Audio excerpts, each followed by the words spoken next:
Welcome students. आज हम next topic the green house effect पे बात करने वाले हैं। इसके बारे में आपको हम समझाने वाले हैं कि ग्रीन हाउस इफेक्ट क्या है और ये कैसे इफेक्ट कर रहा है और इसके कारण क्या क्या प्रॉब्लम हो रही है। तो gases like carbon dioxide, methane, chlorofluorocarbons CFC traps the heat radiated by the earth and the prevent in the escape of the heat from the earth. The increase in the presence of these gases in the atmosphere cause increase in the temperature of the atmosphere. This is called the greenhouse effect.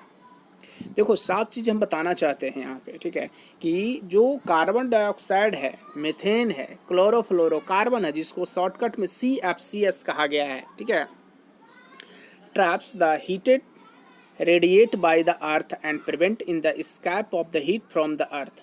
देखो ये सब जो gas है जैसे carbon dioxide, methane, chlorofluorocarbon, ये सब जो है ये गर्म गैस है।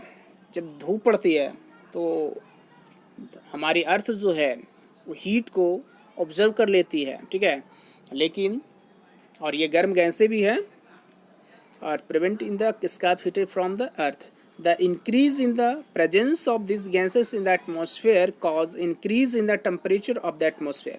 जिसके कारण क्या है, ये गैस जो है यहाँ पर जितने भी गैसों का यहाँ पर नेम बताई गई है ये हमारे इस एटमॉस्फेयर में बने हुए हैं। तो दिन में जो है ड्यूरेशन में जो है ये सन की गर्मी से जो है अर्थ हीट होती है और जैसे ही ये रात होते हैं, ठीक है, तो ये रिलीज होता है। ये जो हीट है रिलीज होता है, तो रिलीज होने पर हमारे एटमॉस्फेयर में जो मीथेन है, कार्बन डाइऑक्साइड है, यह जो है हीट को ऊपर की ओर जाने नहीं देती है, जिसके कारण हमारे वातावरण गर्म हो रहे हैं, ठीक है, और इसके कारण एटमॉस्फेयर का जो टेम्परेचर है वह इंक्रीज हो रही है, ठीक है। This is called the green house. इसी स्थिति को, इस परिस्थिति को कहा गया है ग्रीन हाउस इफेक्ट बताई गई है।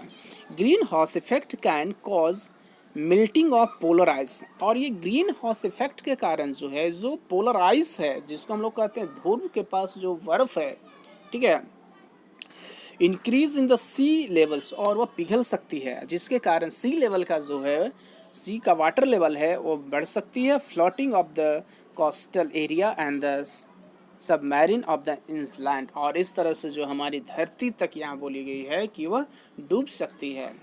किसके कारण? ग्रीन हाउस इफेक्ट के कारण। तो नेक्स्ट टॉपिक अब 7 देखते हैं, ओजोन लेयर। ये ओजोन लेयर क्या होती है, ठीक है, ओजोन लेयर पर भी हम डिस्कशन करेंगे अभी यहाँ।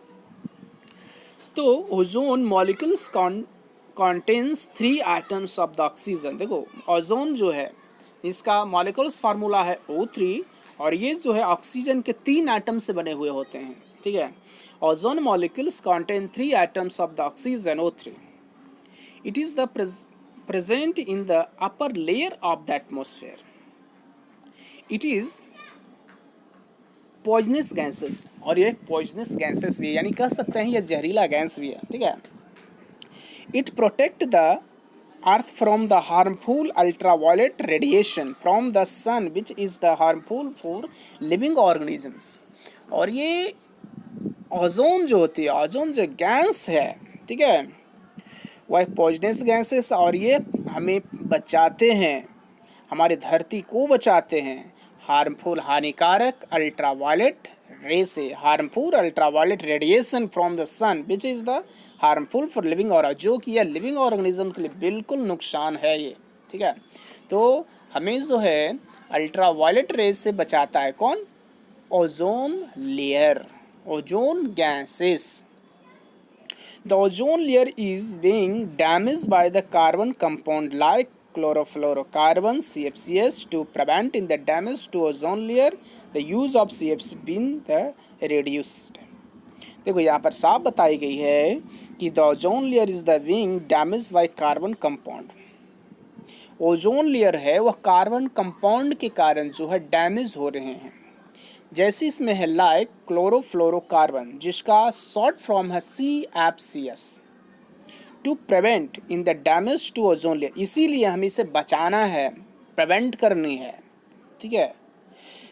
The use of CFC wing और रिड्यूस, इसको कम से कम हम जो CFC product, CFC release of the products है उसको कम से कम यूज़ करें तो हमारा ये ओजोन लेयर जो है सेफ होगी। ठीक है, नेक्स्ट टॉपिक पे हम बात करेंगे।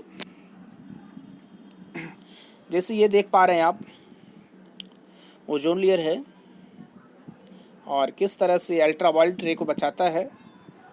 अंटार्कटिका में होल भी हो गई है अंटार्कटिका। ठीक है, तो इस तरह से यहाँ पर डायग्राम देख सकते हैं आप अच्छी तरह से देखिए और समझिए। ठीक है, थैंक यू।